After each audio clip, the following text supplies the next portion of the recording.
Go for the hit and the hits. Go for the stakes and the stakes. Go to get your parlay on. Go to get your party on. Go for the scene. Go for the screens. Go for the gallery. Go for the win. Go to Ocean. Visit theoceanac.com to plan your visit. Philadelphia fans, we're cut from a different cloth.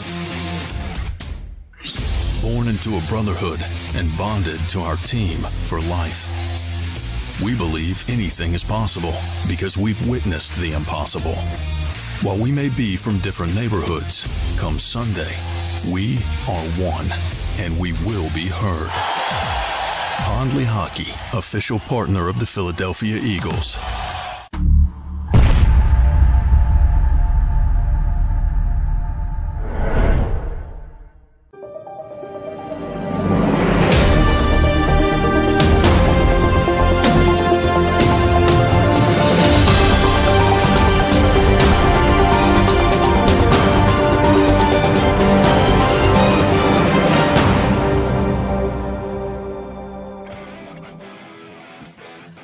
Good morning, NFC East. What a great Tuesday. What a great weekend for the division. The best division in football, the NFC East. The first division since 1997. The first division since the 2002 realignment, when they went from 5 teams to 4 in each division and created 8 14 divisions to take 3 teams to the divisional round of the playoffs. Shout out NFC East. Shout out Philadelphia Eagles, who already had the bye and clinched. Shout out to the New York Giants, and I got to give it up to them. Shout out to the Dallas Cowboys. They destroyed the Tampa Bay Buccaneers last night, Tony the Shields. Absolutely, man. Good morning, you guys. Oh, man, that was a romping. That game was not competitive at all. And, there's so many nuggets. There's so many things you can pull from the game. Why the Buccaneers lost, why the Cowboys won. But the bottom line is the Cowboys asserted their dominance. And that boy Dak Prescott was playing like he was tired of people talking trash about him. I'll tell you that right now. Yeah, I got to give it to Dak. 4 touchdown passes, 1 touchdown run. First Cowboys player ever to do that in the postseason. Only the 5th ever to do it in the postseason. And Dak started 0 for 3. I'm like, well, here we go. This is Dak Prescott. Dak Prescott in the playoffs. I know it was only 1 possession, but still, he looked like the bad Dak. But then you saw Dak against the Eagles in Week 16. Dak against good teams when he is very good. Because Dak Prescott can do that. And I want to bring this up to you, Tone, because I thought this is very interesting with Dak. If Dak plays like this the rest of the postseason, are the Cowboys going to the Super Bowl? Oh, man, they have a couple hurdles to get through first. I'll tell you that right now. Tampa Bay's offense was not lethal at all. Tampa Bay's offense did not put up a fight. They couldn't run the ball. Tom Brady had to throw the ball 66 times. 66 times. A 45, 46-year-old quarterback. I don't know how I feel about that. But again, not having a running game going into the playoffs, it's a shock that you got there in the first place. So Dallas, I'll put it to you this way. Dallas has as good a shot as anybody in the playoffs. I think there are 3 teams who are legitimate contenders to go to the Super Bowl in the NFC. And that is the 49ers, the Philadelphia Eagles, and the Dallas Cowboys. Everyone else is just here for the ride. I'll say this with Dallas. I didn't like how they celebrated that win last night, like they won the Super Bowl, because you got to be realistic here. They beat an 8-9 football team that most years they don't have a home playoff game. They're not even in the playoffs. There were teams that were better than the Tampa Bay Buccaneers that didn't make the playoffs, but I do like how you reward division champions and you give them a home playoff game. You give them that opportunity. And teams with under 500 records in the playoffs have won playoff games. The 2010 Seattle Seahawks with Beastquake come to mind. The 2014 Carolina Panthers, they were a terrible football team, but they won a playoff game. So why not? But they also didn't face a 12-win Cowboys team, a team that has been pretty much a juggernaut the entire season. If you take away their bad losses, and they got a couple bad losses, Dallas is a Super Bowl contender. I agree. I just didn't like the constant celebration of they finally won a road playoff game for the first time in 30 years. Jerry Jones acting like they actually accomplished something when in reality, with how good that team is, they've accomplished nothing yet. hey, they can keep that same energy. If that's their Super Bowl, I'll take that, right? See, the thing about the Dallas Cowboys that you always got to be mindful of, they always tend to put the cart before the horse. So you got to be, so they got to be mindful of that. And we got to be mindful of the fact that, look, they, like you just said, they beat a really bad Tampa Bay Buccaneers team. Let me make it clear. And I don't want to shortchange the Dallas Cowboys. They did exactly what they were supposed to do. They beat Tom Brady. They broke that curse. They won their first road game in over 20 years. They broke that curse. So I got to give credit where credit is due. Dak Prescott balled out. He played like Dak Prescott played like a top 5 quarterback last night, flat out. But again, the Tampa Bay Buccaneers were 8-9. The Carolina Panthers were 7-10. New Orleans 7-10. Atlanta Falcons 7-10. That division, they could have easily been playing the Falcons in the first round. Honestly, like that's how bad that division was. Like that game was literally a one game, 1.5 game swing. Tampa Bay just got some favorable matchups and took advantage of, certain opponents. And honestly, some of those games they shouldn't have even won. But overall, they beat the Buccaneers. They beat Tom Brady. They slayed that demon. They slayed the road demon. Now they got to go to the next round and they got to play the 49ers. And that is the real test for me, because I think that game is going to be a shootout probably, or it's just going to be a really physical game, probably in the low 20s. It's not going to be in between. It's either going to be low 20s or like mid 30s. It's funny how the Cowboys are playing the 49ers again, because growing up, that was the rivalry. Cowboys 49ers, they were bound to be in the playoffs every single year. Met in constant NFC divisional round games, constant NFC championship games. The Cowboys were the 49ers' path to get to the Super Bowl. And the 49ers finally slayed the dragon, and they killed San Diego in the Super Bowl the next week. By the way, that 1994 NFC championship game is one of the best football games, personally, I think I've ever seen. There was just star power throughout both teams. John Madden, Pat Summerall calling that game. I'm getting a little nostalgic here, but you're right, Toad. Especially if the Eagles win Saturday night, that game Sunday is just going to be so monumental for both teams, right? This is a game for the Cowboys. They can prove themselves and finally get out of this hex where they're one of 6 teams to not play in a conference championship game since 1995. I mean, this is with the Cleveland Browns and Houston Texans. That's the category they're in. That's pathetic. Meanwhile, you got San Francisco, who, let's face it, I've said it on here, who have they really beaten? Who have they really played? The last of the elite teams they played was the Kansas City Chiefs, and they gave up a 40-burger. They have a chance to avenge that now. Whoever wins this game is going to get my love and my respect, because these two are 2 of the 5 teams, I think, that can win a Super Bowl in the NFL this year. It's interesting. I was looking up the Dallas Cowboys 49ers history in terms of the record. Dallas does lead the series 19-18-1. So they've been pretty much neck and neck, nip and tuck through and through their rivalry, or whatever rivalry that does exist. We know that rivalry really stems from the 90s, but again, this is a game that I don't really know who's going to win that game, but if I had to lean any direction, I would have to lean against the 49ers, because I feel like their defense has been more consistent. Now, will Brock Purdy fall off a cliff? We don't know. We just don't know. He hasn't done it yet.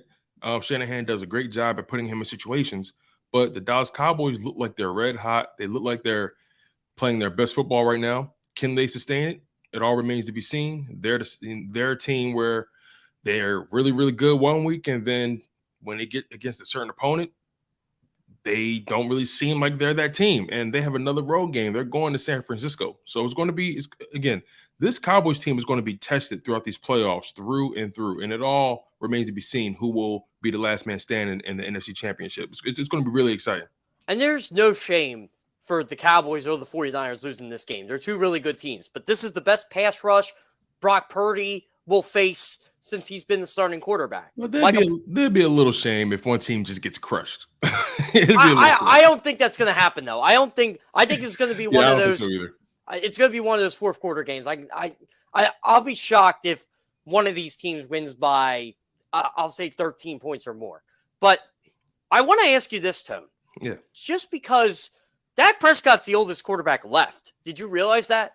29 years old. He's the oldest quarterback left. When you look at the field in the NFC, in the playoffs, he's the oldest quarterback left. He has more playoff wins than Jalen Hurts, Daniel Jones. Actually, they had the same amount.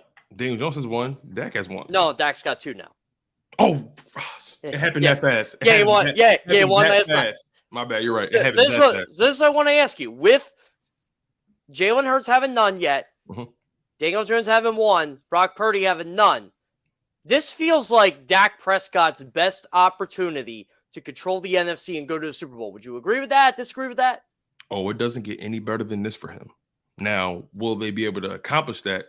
Who knows? It's the Cowboys. They've let people down before in dramatic fashion. They've had teams where they were the team and they just couldn't get it done. But they are showing that right now they want it. They're playing like they want it. You know, so again, credit where credit is due. But I think this is the best opportunity for Dak Prescott to really assert himself in this playoffs.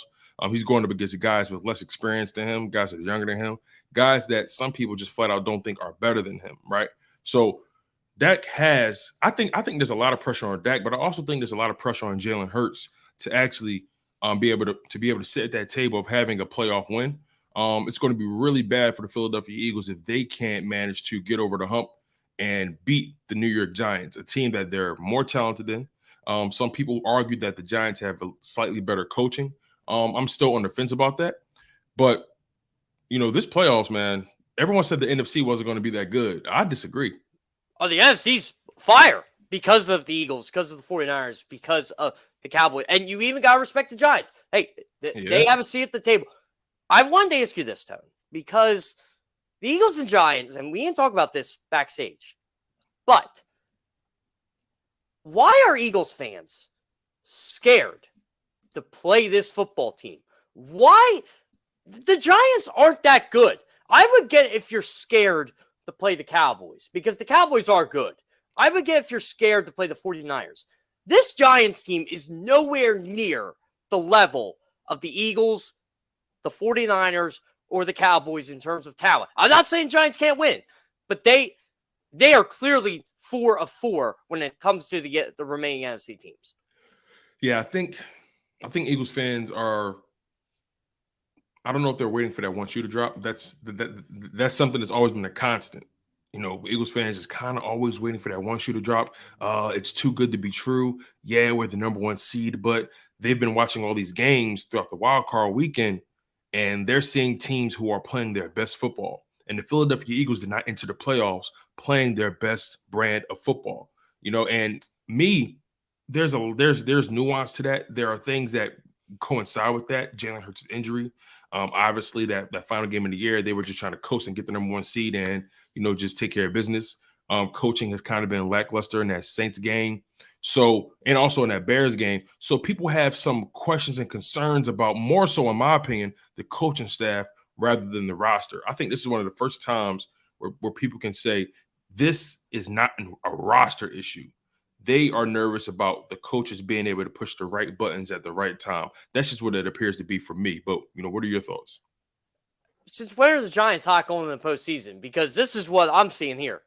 Loss, tie, loss, win over the Commanders, did not make the playoffs. Loss, win over the Colts, did not make the playoffs. Loss, win over a Vikings team that had a negative point differential, just like the Giants.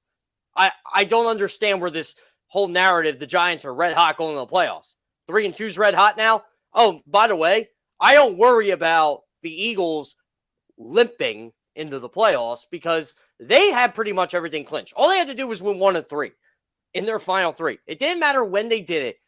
Jalen Hurts didn't play 2 of those games, and they lost. They're 17-1 in Jalen Hurts' last 18 starts. Mm-hmm. Only Tom Brady, Ben Roethlisberger, Patrick Mahomes, Cam Newton, they're the quarterbacks to do that since 1991, Tone. So I don't understand. Where do people think this Giants team is going to come into Philadelphia and Daniel Jones is going to throw for 300 yards and rush for 75 yards? I'm with you. I had to remind people yesterday on my own YouTube channel. I had to remind people yesterday that, look, yeah, Daniel Jones had a good game, but they did play the Minnesota Vikings Swiss cheese defense That defense is so bad. They can't, and it's crazy because they got talent sprinkled in, especially on the edge.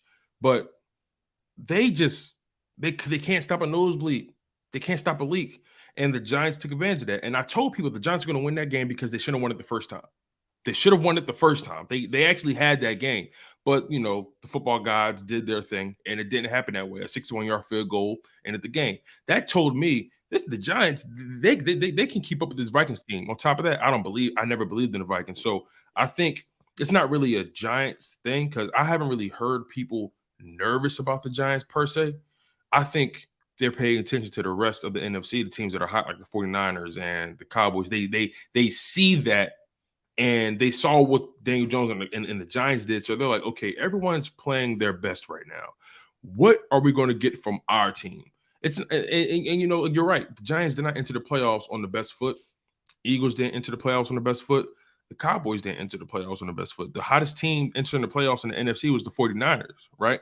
And they have a third-string quarterback, you know, leading the charge. But he's showing that he's here to stay, if you ask me. I think Brock Purdy, they're not – Trey Lance is as good as gone. Jimmy G is going to be as good as gone, but that's a different conversation.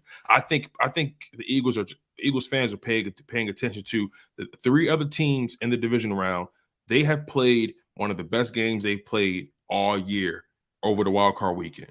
And they're still unsure what they're going to get from the Philadelphia Eagles, especially when it comes to Jalen Hurts' health. And I'm really curious to hear what our guy Garrett Podell has to say about this conversation. You know, he actually just got here in the green room. But Jeff Kerr, any final thoughts before we hit this break? I wanted to add on to this. Just remember something. The Eagles had 13 days off. You see what's happened when Saquon Barkley got a week off. You saw what happened when Daniel Jones got a week off. They had an opportunity to rest. They had an opportunity to be healthy. The Giants are beaten and banged up. Daniel Jones carried the ball 17 times against the Vikings. And I'm not even counting the hits he took. I'm not even counting that. So keep that in mind. Saquon Barkley got beaten and banged up. So did Daniel Jones. The Eagles, they didn't because they had virtue of not playing last week. The Giants are on a short week too, by the way. This is a short week for them. All the Wednesday stuff is today because they play on Saturday. I just don't understand the fear. But then again, I'm one of those people, you just take the challenge and run with it. This is the matchup Eagles fans should have wanted, and yet they're afraid of it. That's what I told people. I said, look, this is the matchup you guys want. You either want the Giants or the Seahawks at this point because you're coming off that bye. You know, you're dealing with some nagging injuries. This is the perfect tune-up for the NFC Championship. I don't want to overlook any opponent, but if there's any matchup the Philadelphia Eagles should have won it, and that was the Giants, because in my opinion, you let the Cowboys and the Buccaneers cannibalize each other. You let the Cowboys and 49ers cannibalize each other. And there's this weird stat, and we're going to go to the break after this, but there's this weird stat that says every team that's played the 49ers, that they've lost the game after. So, and that's like a 15-0 record, or 0-15 record, I guess you'll say. So do we want the Cowboys to win that game? I don't know, right? So it's definitely something to think about. But we're going to go into our first break of the morning. We have our guy Garrett Podell, an NFL staff writer for CBS Sports, formerly for NFL Network, CBS 11 Sports. This is going to be a really good show, you guys. You don't want to miss this. We have two CBS writers. This is a big deal, Jeff. I'm telling you right now, man. You guys have your pulse on the league, and I'm curious to hear what you guys have to say. You guys are locked in on Good Morning NFC East with Jeff Kerr. I'm your guy, Tone DeShields II. Keep it locked. You don't want to miss this.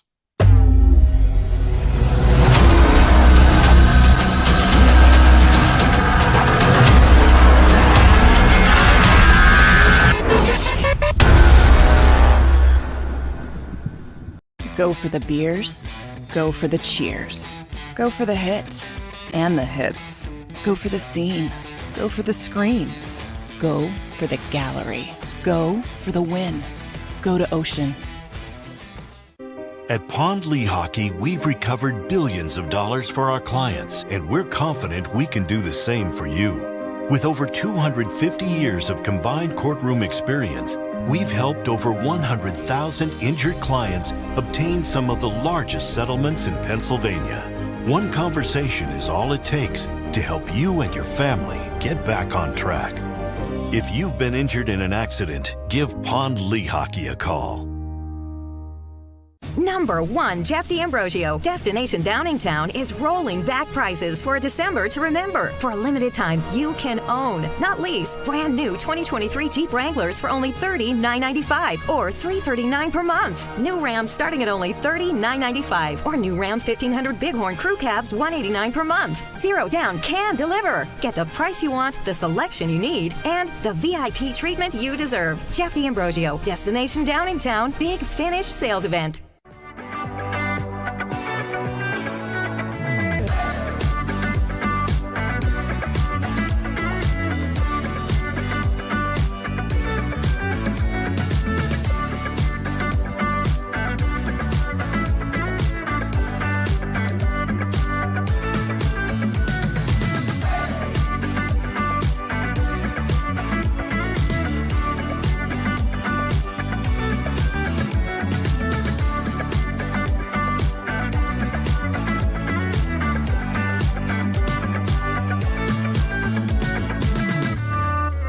We all know that taxes are just part of life. It's true during our working years, but also in retirement. But what you might not know is up to 85% of your Social Security benefits might be taxed. Our team at Thrive Financial has helped retire thousands of people across the Delaware Valley by asking questions they never knew they needed to ask, including how their Social Security benefits might be taxed. It's time to be proactive on taxes. Get your Thrive Retirement Tax Playbook today.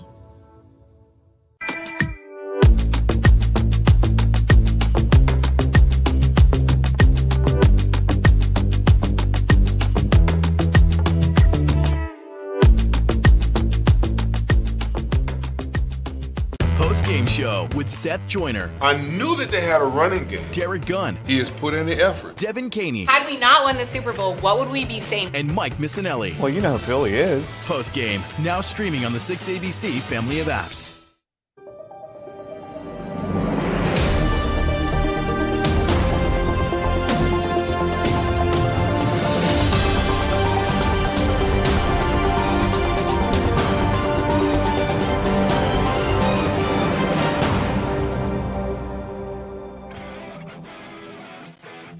Always a pleasure to have on Garrett Prodell, the newest NFL writer on CBS Sports. So if we want to have a fake applause here for Garrett, how you doing, my man?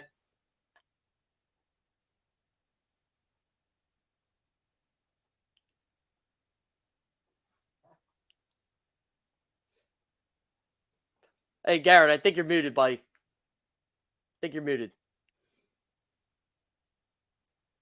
Can we hear you now, Garrett?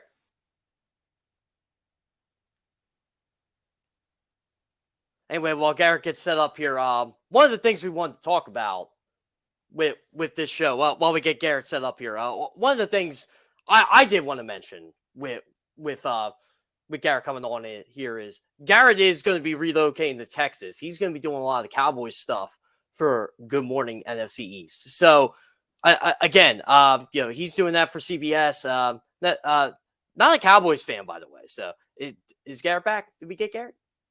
Is he back? Anyway, I kind of wanted to continue our conversation with Tone when it came to the NFC, East, and the Eagles and the Giants and the Cowboys. And I think Garrett's back. Are you back? I think so. Can you hear me? Yeah. Oh, I got you loud and clear now, buddy. Fantastic. So after giving you that rousing introduction, as Bette Midler would say in Hocus Pocus, how you been, Garrett? I've been phenomenal. Thank you so much for having me. I'm down here, like you mentioned, in Cowboys country in the Dallas-Fort Worth area. But like you said, you're not getting the Cowboys fan perspective. I promise you I'll bring a measured take for you and everybody else in the Philadelphia area. Excited to join you. What did you think of that Cowboys win last night, though? It was impressive. Everyone likes to say the Cowboys, the playoffs, that's when they come up short. That's when they wait to show you who they are. But, last night was an impressive win. Dak Prescott had his best playoff game, 5 total touchdowns. The only thing you can really complain about is the kicking, but at the end, Brett Maher knocked one through. But he had plenty of margin of error in that game because the Tampa Bay Buccaneers were a team who had a fork sticking out of their back for a lot of this year. they just weren't the same. They had like 3 offensive line injuries right off the bat, and that just kind of set the tone for the downhill spiral that they experienced this season, I think. I was dying when ESPN actually missed Maher making the kick. How do you... And I don't understand that logic. He missed 4 straight. Did they not want to see him miss 5 in a row?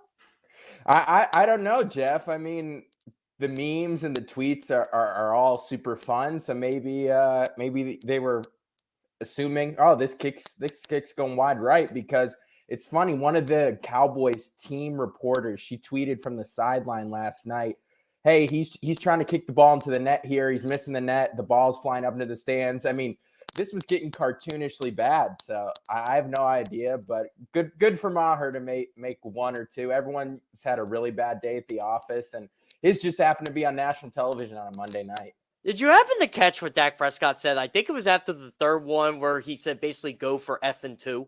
I did. I mean, it's an interesting thing to see because Mac Jones complaining about Matt Patricia's play calling during a few games, dropping F-bombs, got a lot of traction, but the Patriots are losing games. So I think since the Cowboys won, it'll all get swept under the rug. And I mean, he took to the podium last night and said, everyone's had a, awful game. That's not quite the word he used, but he said, I'm with Brett. And I saw from some tweets, I wasn't in the locker room last night, but some people were reporting Dalton Schultz before Maher's availability said, we stand with you, Brett. So seems like he still has the locker room. I mean, you kind of have to, because I don't know how you can bring somebody in this short notice. And Maher's had a good year. So just a really, really tough night for sure. In what was otherwise a pretty Cowboys win. So late in that game, when I'm trying to remember the exact score, but when Dallas got their last touchdown, when they went for it on the 4th and 4, I'm thinking to myself, why don't you just let Maher kick just to kind of get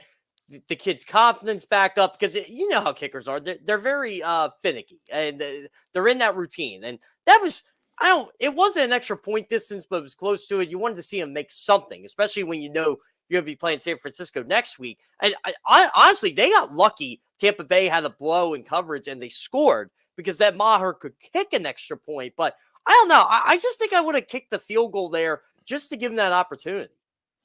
I completely understand that logic. And from where they were, I think it would have probably been a field goal that was under 40 yards. So honestly, a similar distance, like you were saying, to an extra point. But at that point, it's hard to second guess much of what the Cowboys did. I put that more on the Buccaneers, obviously, just being an absolute shell of what they were the last couple seasons. But yeah, everything came up Cowboys last night. I can't really second guess that too much. And yeah, there's an absolute blown coverage, but Dak and CD did what they were supposed to do. A little pitch and catch. Can't complain too much there. Did you think Mike McCarthy did enough to keep his job? He's got consecutive 12-win seasons, Jeff. There aren't many other sports franchises where we'd be having the should this coach keep his job after back-to-back 12-win seasons. And, they improved upon last year's result. They did win a playoff game. So hats off to him. I don't know about what this next week's going to bring, especially with the short week. And I saw Tony Dungy tweet, they're going to lose about 52 hours this week between flying back from Tampa and then flying out to San Francisco and doing it on a short week. So I don't know if they'll be able to do that in addition to playing a loaded San Francisco 49ers team. But look, I don't think he should be losing his job for losing to the second highest seed in the conference in the divisional round. I saw the Dungy tweet too, and it kind of bugs me when they say short week, short week, short week. Well, the Giants are on a short week because they play the Eagles on Saturday, and whoever won this Monday game is going to be on short week anyway. We've had short weeks in the playoffs plenty of times in NFL history, but it seems like they're magnified now with this Monday night playoff game, which I wanted to ask you, Garrett. Do you like the Monday night playoff game? I don't, Jeff, for a number of reasons. One, I didn't get it quite as enough sleep, so I could be on here even more fresh-faced here with you on a Tuesday morning. Two, look, I can be a traditionalist in a couple areas.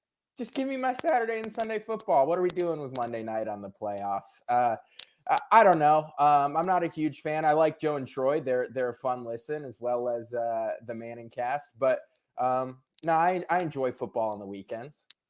I don't know why ESPN just can't do a Sunday game. But again, when you're paying the most money out of anybody, including us, I think they're playing. I think they actually pay more money than we do for our NFL package. It just seems like they got to be thrown a bone, and they're getting a Super Bowl when the next broadcast contract comes in a couple of years. I think it's 2026. ESPN gets it. But yeah, I would agree. I'm not a fan of Monday Night Football in the playoffs. I agree. Super Wildcard Weekend, again, it kind of defeats the purpose of Super Wildcard Weekend when you have 2 games on Saturday, 3 games on Sunday, and 1 game on a Monday. Just give me 3 on Saturday, 1 4:30 and 8, 3 on Sunday, 1 4:30 and 8. Call it a day. Now, I did want to get into the Final Four of the NFC here. Obviously, the show is Good Morning NFC East, and we got 3 NFC East teams left. Who would have thought that back in August? But this Eagles-Giants game, if you're an Eagles fan, would you really be scared of the Giants? No, because there's an interesting stat. This is going to be the 25th time there's a divisional rematch of a team that was swept in the regular season. The team that went 2-0 is, I think, won 15 out of 24. So that's nearly 2/3 of the time. The team that won the first 2 is going to win the third. So if I'm the Eagles at home, Jalen Hurts has had a week to rest, I'd feel pretty good. And, some of the other guys who have been injured, like CJ Gardner-Johnson and some others, a week off. We saw, like you mentioned, the Giants, they had a week off. They played one of their best games of the year. Eagles just had a week off. I'd feel pretty good if I were an Eagles fan. I mean, the last time that these two teams played and the Giants were trying, everything seemed to work for the Eagles. They had a 4th down pass that went about 40-something yards for touchdown on the right sideline to Devonta Smith. I mean, they were pulling whatever they wanted out of the bag, and it was working. So I know the Giants looked awesome in Minnesota. Daniel Jones, best game of his career, in my opinion. Phenomenal. But no, if I'm an Eagles fan or someone in Philly related to the team, I'm looking forward to this matchup. And I agree with what Tones the Shield said about that Vikings defense. Swiss cheese. The Eagles defense clearly is not Swiss cheese. They're the first team to get 70 sacks since the 1980s, people. I think there's so much disrespect sometimes when it comes to how good this Eagles team can be, because we keep raving about the 49ers, and everybody knows how good Dallas is, and Dallas did beat the Eagles in Week 16, although Gardner Minshew was the starting quarterback, Garrett. So I got to ask you on the NFC hierarchy here, if of those 3 teams, where would you rank the Eagles? I think, you got to put them number 1. They won 14 games, most in franchise history. And when Jalen Hurts is out there, they don't lose many games at all. I think only one loss, 2 losses. But look, I don't think you can take anything away from the Eagles. And the Cowboys swept the Giants this year. So you got to put the Giants at 3, in my opinion. So I think it goes Eagles, Cowboys, and Giants there. I don't think you'd find too many people who are going to argue with that, unless you're a Giants fan who's riding super high off the win, and Daniel Jones looking like he deserves a humongous contract off that one playoff game sample size. But look, I think the Eagles have a lot to look forward to in these playoffs, and I'm personally excited to see Jalen Hurts in his playoff debut and how effective he's going to be. What's his run game usage going to be like? And I'm somebody who's enjoyed seeing his development over the years. As somebody who I'm a TCU alum, so I watched Jalen Hurts play TCU and absolutely destroy him in college when he was at Oklahoma. So it's been nice to see his trajectory into somebody who's become a much more rounded player. Now, how far were you from where Jalen Hurts grew up? So I'm here in the Dallas area. He grew up in Houston, so that's about a little over 4 hours gap. Yeah, so Jalen Hurts, I mean, I know I heard a lot about him through Max Preps and through 24/7 Sports and stuff when he was in high school. And I don't know if, like, I know Texas high school football is big, obviously. Yeah. Like you said, 4 hours is like Philadelphia to Pittsburgh. But at the same time, like, did you guys hear about, the great Jalen Hurts? Or, I don't think he had the height Kyler Murray did when he was in high school, but Jalen Hurts is pretty good. Oh, yeah. I mean, if you're getting recruited by Alabama and some of the other big schools, you're aware of him. And I was aware of him when he was in high school. I knew he was pretty good. I hadn't seen, as much of him because they always have the state championships at Jerry World, AT&T Stadium. And, to your point, Kyler Murray, he was undefeated at Allen High School as a starter. And since they were always in the state championship, I would see him in person at those. And seeing Kyler Murray in high school, Jeff, was a religious experience because, you know, he looked like he was playing Madden out there. Spin move was working. He'd bomb it deep after a spin move. He'd take off by himself, 55-yard rushing touchdown. Kyler, to me, you could put up his high school experience as a fan in the stands against anybody's in recent memory, and it'd be hard to top. But now Jalen Hurts was known throughout the state as a guy who was killing it down in Houston, because Houston has a number of really big schools, just size-wise, and to be doing well down there, you have to be pretty good. What do you think is the one thing you've seen out of Jalen Hurts that you knew he could be a top 5 quarterback in this league? I think, you know, the comments from Micah Parsons talking about how, you know, it's scheme, it's not him. I think just his development in his deep ball accuracy, to me, Jeff, has really been the difference, because I feel like a year ago you'd say, okay, let's force him to throw. Let's see, can he beat us deep? If we play press man and his receivers went off the line, can he hit the throw? I think this year he's shown he can hit the throw. I think that's really the biggest thing, is, to me, he's shown that he can beat a defense any way he wants with his legs, RPO game, going deep. He can be a drop back passer now. So I just think he's a much more well-rounded player from all areas of the game this year. And that's why I think the Eagles have a really great chance at making a run this year. I would agree with that too. One thing I noticed with Jalen Hurts, and like you said, with the deep ball in training camp, the guy was just throwing dimes, dots, as Darius Slay calls them. Well, everybody calls them dots, really, but he was throwing dots to A.J. Brown. He's throwing dots to Devonta Smith. And I was like, wow, okay, the Eagles might be really good this year. And I thought it was going to be like 12 win good. I didn't think it was going to be 14 win good. But when you're looking at the NFC playoffs as a whole, you got 49ers, you got Dallas in there. Do you think we know it runs through Philly, but do you think Philly takes advantage of that 1 seed and goes to the Super Bowl? I think it's going to be really interesting. I think they win this week. I don't have much doubt about that. I know if there's any Giants fans watching that, they're going to aggregate. CBS Sports says doesn't have much doubt with this game, but I don't. As I say that, though, later on CBS, I am going to make the case for why the Giants can win. That's one of the articles I am writing this week. So there is a path. I will write about it. It will come out later this week. However, I think it's going to be really interesting to see who comes out of the Dallas San Francisco matchup, because if San Francisco wins, you know, they have the best defense in football. They have the ability to make any game a little muddy and take away what you like to do best, and really see what you got in terms of plans B through Z offensively. You know, I think if it's Cowboys, Eagles, I like the Eagles matchup there. But if it's the San Francisco 49ers, that offense to me is quarterback proof. It doesn't matter who's back there when you're handing off to Christian McCaffrey, throwing to George Kittle, Deebo Samuel, Brandon Ayuk, and then the number one defense. So I definitely think an NFC championship game is in the Eagles' future, most likely. Now, I will make the case for CBSSports.com as to how the Giants could be in the NFC title game, but yeah, I think they're in a great position to capitalize on it, no doubt. I'm going to tell you this as someone who had to write from both perspectives last week of why the 49ers will beat the Seahawks and why the Seahawks will beat the 49ers. It was very hard to pick 3 reasons why the Seahawks would beat the 49ers, and somehow I was able to pull it off. And Seahawks fans kind of laughed till I put at the end. I'm like, okay, if you believe at least 2 of these things, you truly are a diehard, because I didn't see any path toward them beating San Fran. And that's how I kind of feel with the Giants and Eagles this week. I mean, it could be a close game, but eventually talent's going to prevail.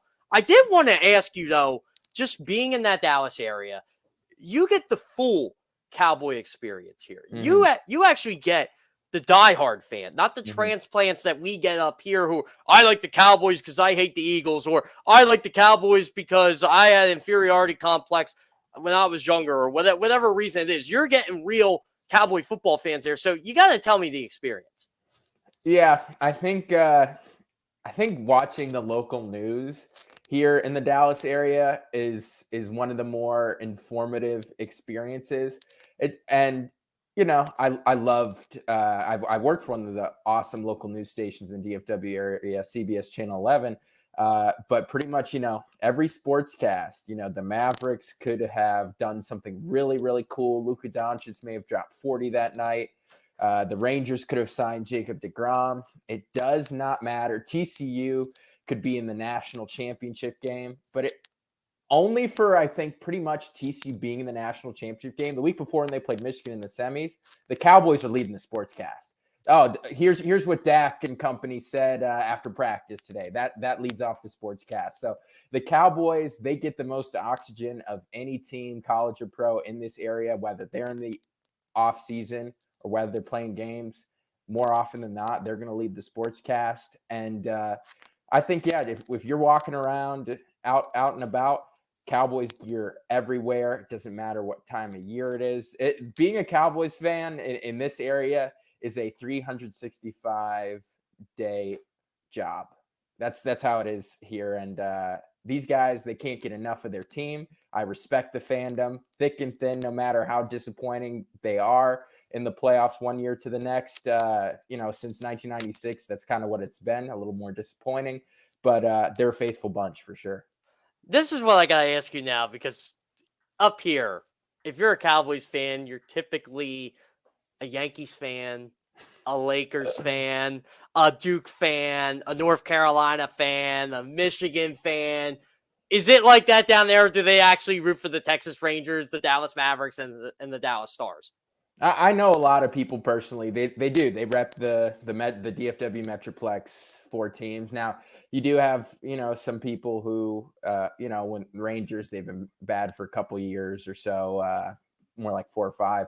You have some people like that, but in the Dallas area, you do have a lot of fans who do rep all 4 of the major teams in the area. But you will see, some bumper stickers where it's like Cowboys and Yankees, and you get a good chuckle out of it. But that's not the majority down here, I wouldn't say. See, that's a good thing. So from Eagles fans I've talked to and Giants fans, going down to Jerry World it's a fun experience. And they said, Cowboys fans are Cowboys fans. It is what it is. But they said, they're also the ones they talked to were very welcoming. Say, hey, this is where you need to go. This is where you need to go. Because it's a big area, right? Right, Garrett? Like, they say everything's bigger in Texas, but like you've covered games at Jerry World. Yes. What's it like there?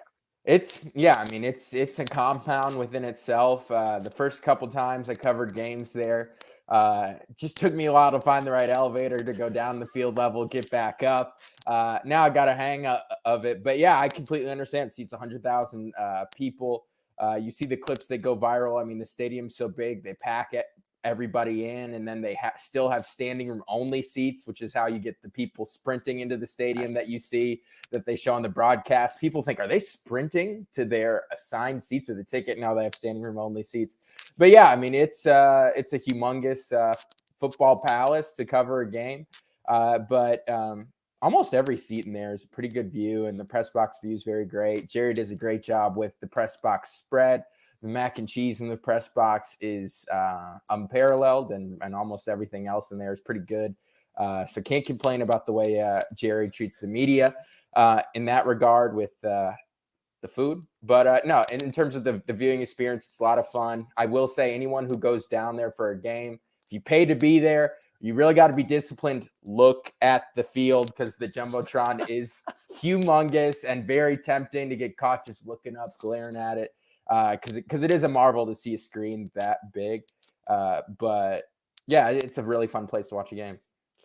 Now I have to ask you, from being in that Dallas area, I know my former colleague, I don't know if you worked with him or not, Patrick Walker, but hated the Eagles. Absolutely despised them. And I used to respond, well, that's because the Eagles have kicked the crap out of the Cowboys the last 20, 25 years or so. Do Dallas fans, is the Eagles their biggest rival now, or do they still go Giants, or is it still Washington? I think it's the Eagles now, Jeff. I really do. I think just because that's the team that's competitive most of the time. I think if you look at another division, the NFC North, the Packers-Bears, that's the most historic rivalry. But I think if you'd ask most Packers fans right now, they care a little bit more about beating the Vikings, because the Vikings have been more relevant over the course of the last decade. And I think that's sort of the same thing here with Cowboys fans. I think, historically, some people say, oh, Cowboys, Washington. That's the historic one, even though they play all the other teams, Giants, Eagles a lot too. But yeah, I'd say people get the most fired up here when they're playing the Eagles and there's the trash talk and it's who's the best team in the division. Because these are the two teams who are expected to be the top two teams in the division entering the year. That's how it's played out to this point. Now, if the Giants win next week, unlikely, but then you'd have to obviously rearrange the hierarchy. Yeah, I think that's definitely enemy number one is the Philadelphia Eagles down here in the Dallas area. Of the 8 quarterbacks ranked or left in the playoffs, where would you rank Jalen Hurts? That's a great question. So the 8 quarterbacks left, we're looking at Daniel Jones, Dak Prescott, Brock Purdy, Jalen Hurts in the NFC. In the AFC, let's see, who do we have here? We have Joe Burrow, Patrick Mahomes, Josh Allen, and Trevor Lawrence. I mean, so he's obviously ahead of Trevor Lawrence. I'd put him ahead of Daniel Jones also. Body of work the whole season, have to put him ahead of Dak Prescott. So at this point, he's in the top 5. And then, so let's see. So the other guys left, we have Mahomes, Allen, Purdy, he's ahead of Purdy. So now we're in the top 4 here, Jeff. We have, the AFC royalty of Mahomes, Allen, and Burrow, and Jalen Hurts. This is tough. Probably have to put him ahead of Josh Allen because some of the turnover stuff. I mean, Josh Allen led the league in turnovers. So now we're here in the top 3. Here we are. We have Mahomes, we have Joe Burrow, and we have Jalen Hurts. I mean, this is not as you get down, I like playing process elimination to say, okay, so he's got to be better than this guy. This top 3 is really, really good. I mean, look, he was the second team All-Pro quarterback, I think, because of that. And, he was on a bye, and so were Mahomes. I think those guys are 1 and 2.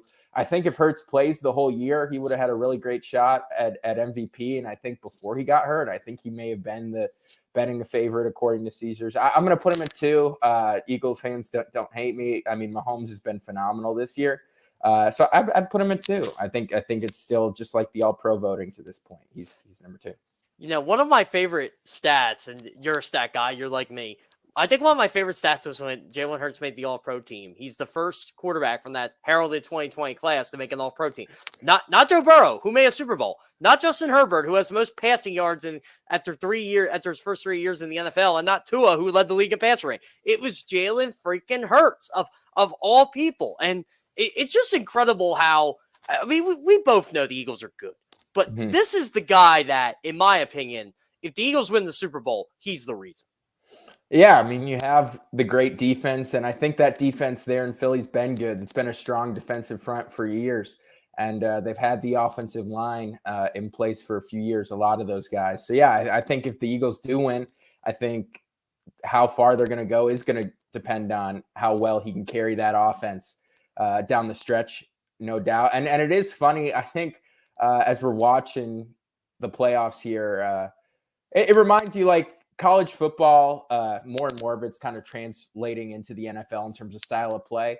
But also, I know not every top college quarterback ends up being good, but I mean, Jalen Hurts was this stellar player at Alabama, and Alabama won a ton of games with him at quarterback. I just think it's really interesting. I think now you're seeing, if you're a successful college guy who doesn't have a ton of mechanical or size flaws, I feel like you're set up to eventually get around to being a decent NFL quarterback. I mean, Joe Burrow, awesome college guy. Josh Allen's the exception. And Patrick Mahomes put up video game numbers. He's on a Texas Tech team that wasn't very good. But, when we talk about those top 4 guys, with the exception of Allen, who's an outlier to almost any projection anyone had for him coming out of school, the cream rises to the top eventually. And I think that's what we're seeing here with Jalen Hurts this season. Of the 8 teams left now, since we use the quarterback rankings, where would you rank the Eagles amongst the 8 teams left?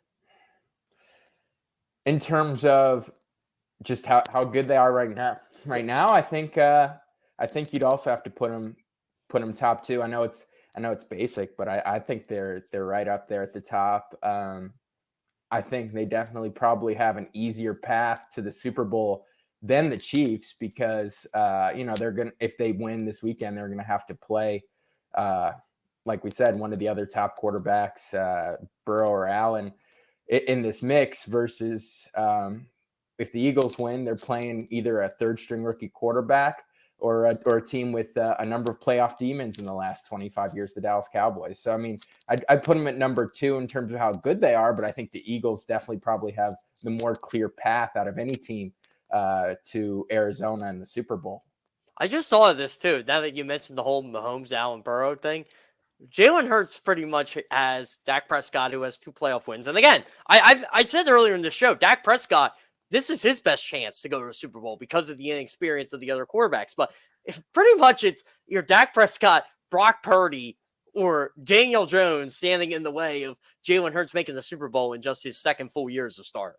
Yeah, it's not Case Keenum in the NFC Championship game, but outside of that 2017 year, which many fans in Philly will remember forever, you're right. I think this is one of the more open NFC brackets in terms of playoff experience for the quarterbacks and some of these teams in a long time. Because I mean, this is the Giants' first appearance since the 2016 season, and the 49ers, even though they make it every year. Brock Purdy, I'll tell you what, Jeff, they won that Seattle game easily in the second half, but Purdy put a few of them up for grabs. Like, I wouldn't be surprised if this is finally the week where he makes 1 or 2 kind of killer turnovers because they're playing a Cowboys team that they've got a pretty solid defense too, top 5 in a lot of metrics, and they're the number 1 pressure rate team. I could see Purdy finally throwing a pick or 2. Now, does that mean they're going to lose? I don't know. I mean, they're a juggernaut, but I think he definitely commits a turnover this week. Since you brought up the 2017 NFC Championship game, and I know you're a Packers fan, I have to ask you, did you laugh when the Eagles kicked the snot out of the Vikings and it really wasn't a game, basically after Kyle Rudolph caught a touchdown pass to start the game?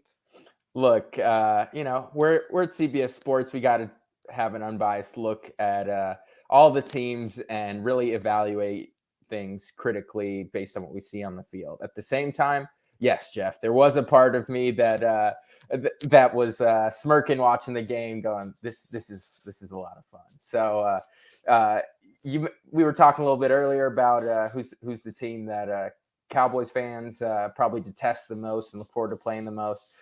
For Packers fans these days, it's probably the Vikings. So, I mean, seeing them, look, they had the most 1 possession wins ever this year. Seeing them lose in the opening round kind of validated what I thought about him and what a lot of people thought about him this year. And, I mean, it was I liked seeing you guys win. Nick Foles, that was a fun run, obviously, and you guys treasure that forever. This is what I think's funny about the whole NFC Championship game when it happened. I'm sure you've seen all the social media memes about the Vikings going on the art museum steps, the Rocky steps, and doing the skull chant and basically acting like they were taking over the city. And then they pull that whole Minnesota nice crap. I'm sure you guys have heard that over the years. Yeah, I mean, the Midwest, the hospitality, both there's Southern hospitality down here in the Texas area.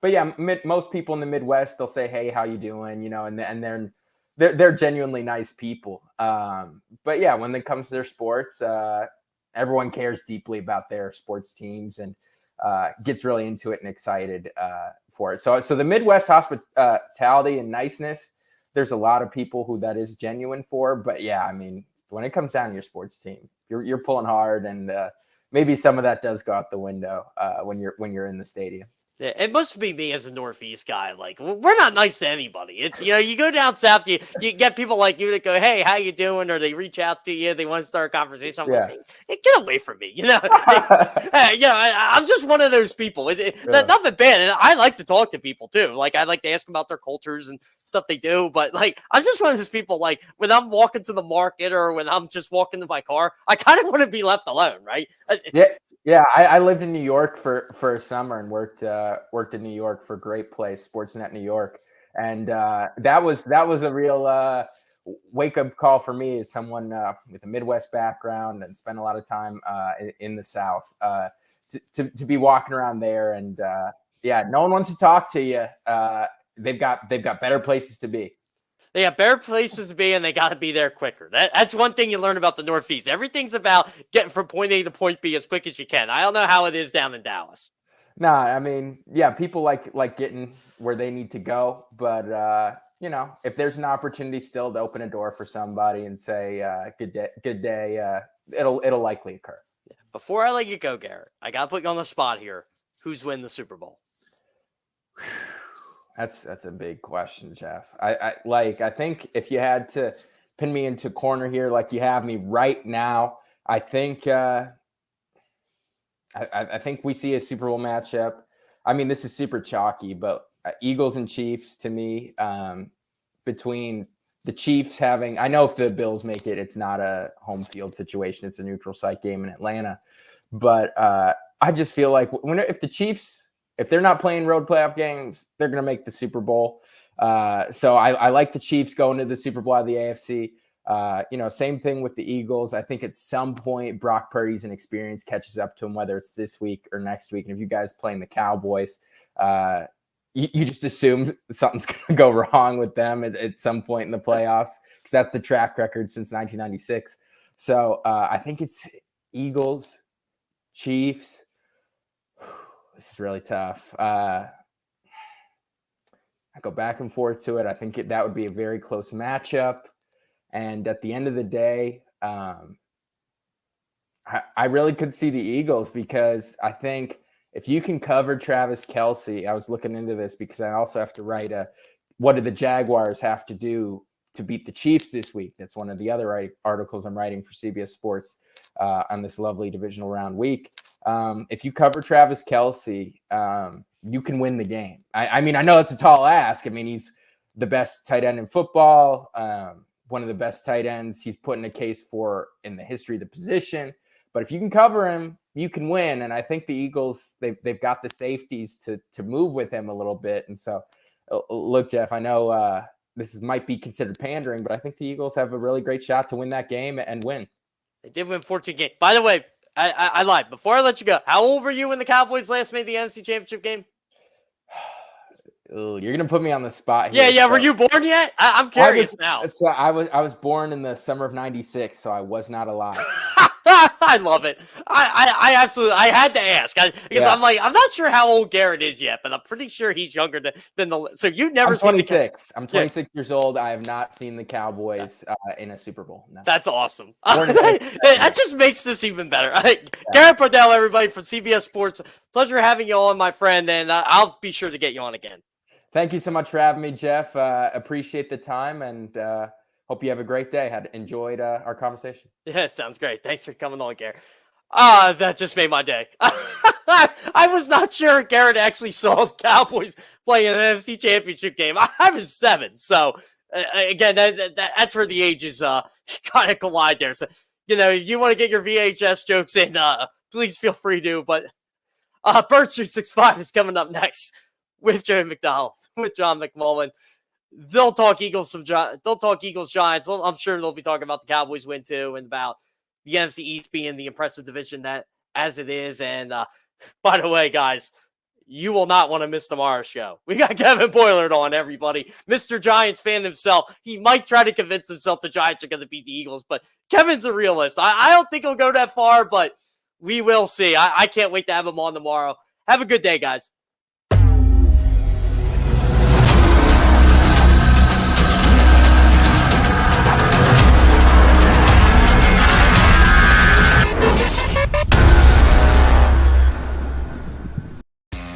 Go to get your game on. Go for the beers. Go for the cheers. Go for the hit and the hits. Go for the stakes and the stakes. Go to get your parlay on. Go to get your party on. Go for the scene.